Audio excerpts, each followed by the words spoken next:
स्मरण का दूसरा पर्यायवाची शब्द है चिंतन। या चिंतन कहते हैं जो रूप का ध्यान भी करे, साथ में गुण का भी ध्यान करे, लीला का भी ध्यान करे, उनके जन का भी ध्यान करे। जैसा पद हो उसी के भाव के अनुसार मन से ध्यान बनावे। वो जनरल शब्द है स्मरण, चिंतन। शब्द का अर्थ ही है मन जो कुछ सोचे उसको चिंतन कहते हैं। चित्त से चिंतन बना है। मन के वर्क का नाम चिंतन या स्मरण या मनन। तो मन से संसार का चिंतन करो या भगवान का, तीसरी कोई चीज नहीं। दो ही तत्व है, एक माया का, एक ब्रह्म का। और चिंतक, चिंतन करने वाला एक है मन। वो एक समय में एक ही चिंतन कर सकता है। उधो जी मन न भये 10-20, एक हु तो सो गयो श्याम संग, को अवराधे ईश। एक मन है, वो एक समय में एक ही चिंतन कर सकता है, चाहे माइक और चाहे भगवान संबंधी। दूसरा चिंतन नहीं कर सकता।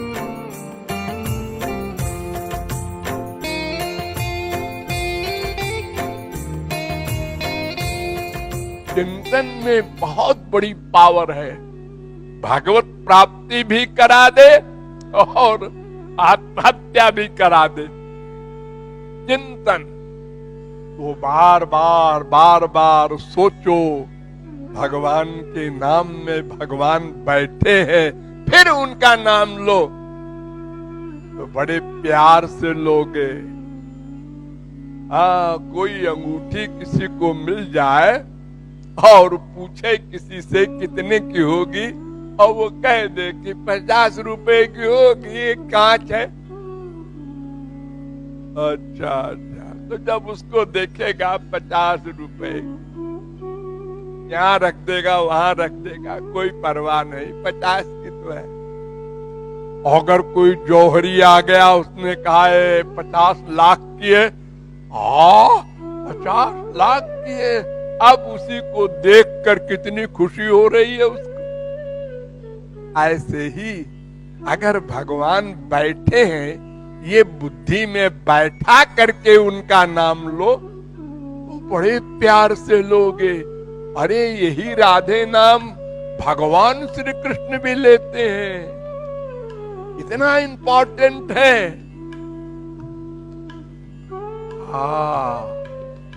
इसमें राधा रानी बैठी है, फिर जंप करके आप भगवान के पास, राधा रानी के पास पहुंच जाएंगे।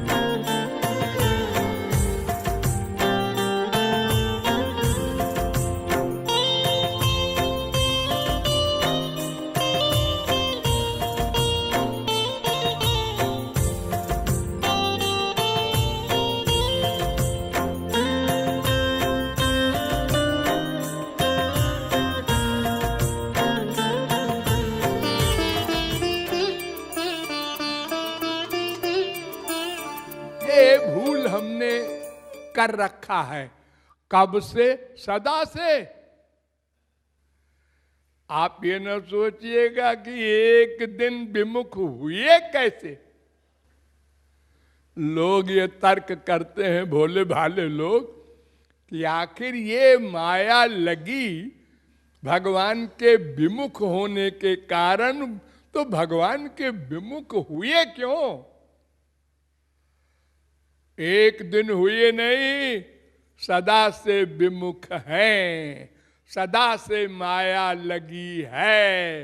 लेकिन अगर एक बार सन्मुख हो जाए, 100% शरणागत हो जाए और माया भाग जाए, तो सदा को भागेगी, फिर नहीं आएगी।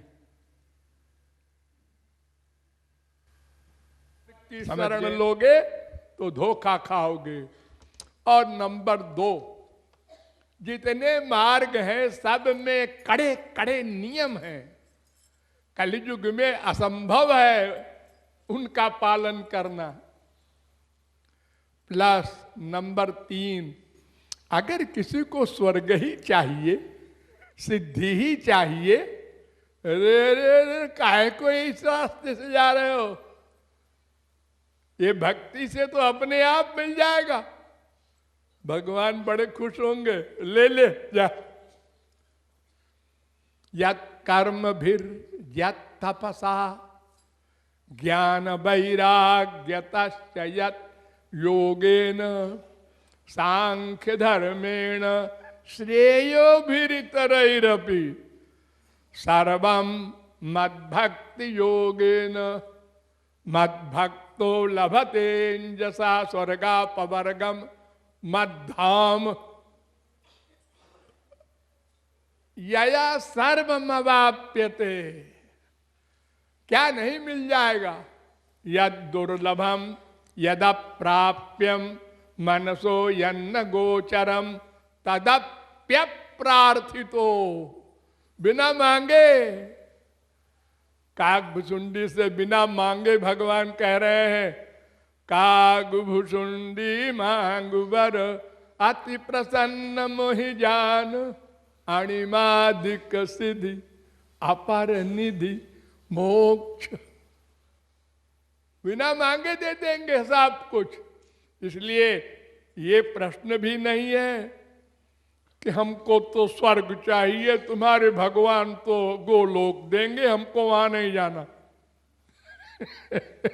नहीं नहीं, सब दे देंगे।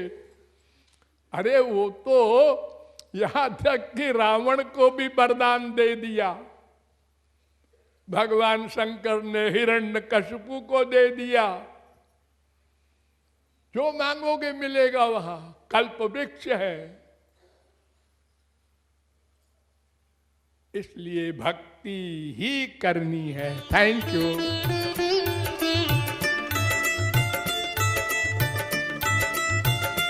मन से निरंतर हरि गुरु का स्मरण करे, ये सबसे बड़ी सेवा है।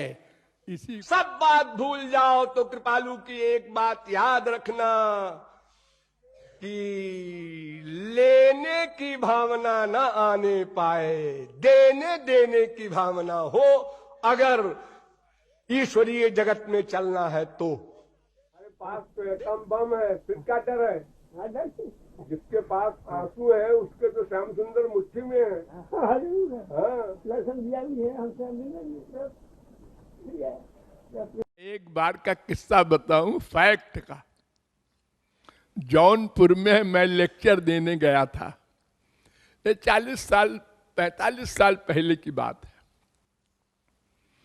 एक इंस्पेक्टर के घर में ठहरा था और लेक्चर दे रहा था। तो वहाँ तमाम लोग जैसे सुनते हैं सुन रहे थे। तो एक एसडीएम भी सुन रहे थे, उनका पेशकार भी सुन रहा था। दोनों आते थे हमारे पास। लेक्चर के बाद में भी 10-11 बजे लेक्चर खत्म हो, उसके बाद जहां ठहरे थे वहां भी 100 आदमी आ जाएं, महाराज जी एक पद सुना दीजिए। कुछ ऐसे ही विनोद की बातें होती रहती हैं जैसे यहां होती हैं। तो एक दिन दोनों बैठे थे और भी लोग थे। तो किसी ने कहा, महाराज जी वो पद सुना दीजिए, कामरी वारे पर कामरी जात। वो आपने सुनाया था ना एक दिन, और क्या नशा आया सबको।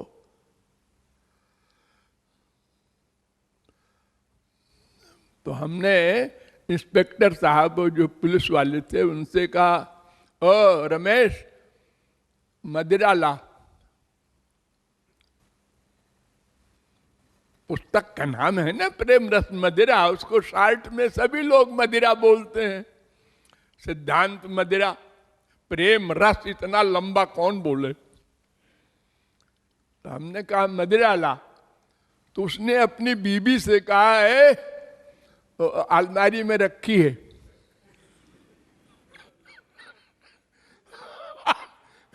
एसडीएम साहब के तो होश उड़ गए।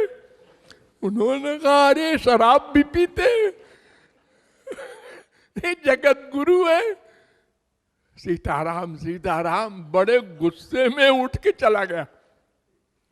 पेशकार बैठा रहा, वो पीछे था।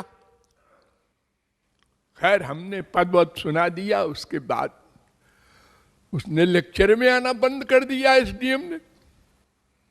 3-4 दिन बाद पेशकार ने कहा कि हुजूर आप लेक्चर में नहीं जाते आजकल। अरे रे क्या बकता है लेक्चर में जाएं, वो शराब पीने वाले। किसने कहा आपसे कि शराब पीते हैं? अरे मेरे सामने उन्होंने शराब मंगाया था। आपके सामने? कब की बात है? उन्होंने कहा उस दिन जो हम गए थे। तो वो बहुत हंसा और कहा हुजूर आपको क्या हो गया है? वो उनकी पुस्तक का नाम है प्रेम रस मदिरा। तो उन्होंने कहा था मदिरा लाओ, वो पद सुना दे इनको, लोग कह रहे हैं। और फिर उसके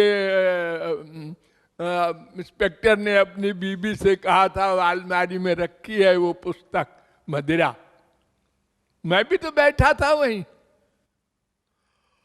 अरे राम राम राम, मैंने तो पता नहीं क्या क्या सोच डाला और 4 दिन लेक्चर का भी नुकसान कर डाला एक शब्द में।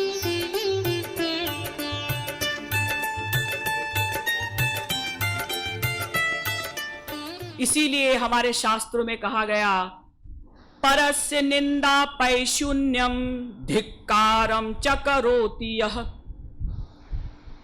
तत्कृतं पातकं प्राप्य स्वपुण्यम प्रददाति सह। पद्म पुराण।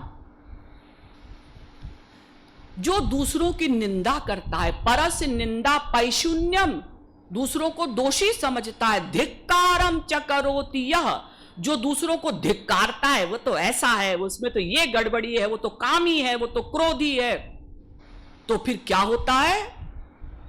तत्कृतम पातकम प्राप्य, फिर उसके किए हुए पाप उसको मिल जाते हैं, और जो उसने स्वयं ने पुण्य किए थे स्वपुण्यम प्रददाति सह, और अपने पुण्य वो उसको दे देता है। इसलिए कभी किसी की निंदा नहीं करनी चाहिए। हम सत्संगी भी यदि किसी से मिलते हैं, किसी के घर जाते हैं, तो हरि और गुरु की चर्चा ही करें। अगर कोई दूसरे की निंदा करता है, तुरंत कह दें भाई देखो ऐसा है, मुझे तो बहुत जरूरी काम है, मैं जा रहा हूं। और अगर वो जबरदस्ती रोके, अरे नहीं रुको थोड़ा तो बैठो, तो स्पष्ट कह दें कि भाई देखो अगर तुम हरि और गुरु की चर्चा करोगे तो हम बैठेंगे, और अगर तुम किसी की निंदा करोगे या और कुछ आलतू फालतू बात करोगे तो हम जा रहे हैं। और उसको समझा दो कि देखो दूसरों में दोष देखते देखते हमारे अनंत जन्म बीत गए, वो ऐसा है, वो ऐसी है, उसे ऐसा नहीं करना चाहिए, उसे ऐसा नहीं करना चाहिए, ये हम बहुत कर चुके अनंत जन्मों में। अब हमें ऐसा गार्जियन मिला है, महाराज जी जैसे गुरु मिले हैं, मनुष्य शरीर मिला है, भारतवर्ष में मिला है, ऐसा गार्जियन पाकर भी और हम इन्हीं बातों में अपने समय को बर्बाद कर दें, ये ठीक नहीं। और एक बात और समझाइए कि देखो हम अंतर्यामी नहीं हैं, हम नहीं जानते कि अंदर से कौन कैसा है, बाहर से वो कैसा दिखाई दे रहा है। तो जब हम अंतर्यामी नहीं हैं, हमको नहीं पता उसमें क्या गुण है क्या दोष है, वो तो हरि और गुरु जानते हैं। और फिर जब हम स्वयं दोषी हैं, स्वयं हमारे अंदर सारे दोष हैं, तो हम दूसरों के दोष को देखें क्यों? अपने को अधम पतित गुनहगार महसूस करना है।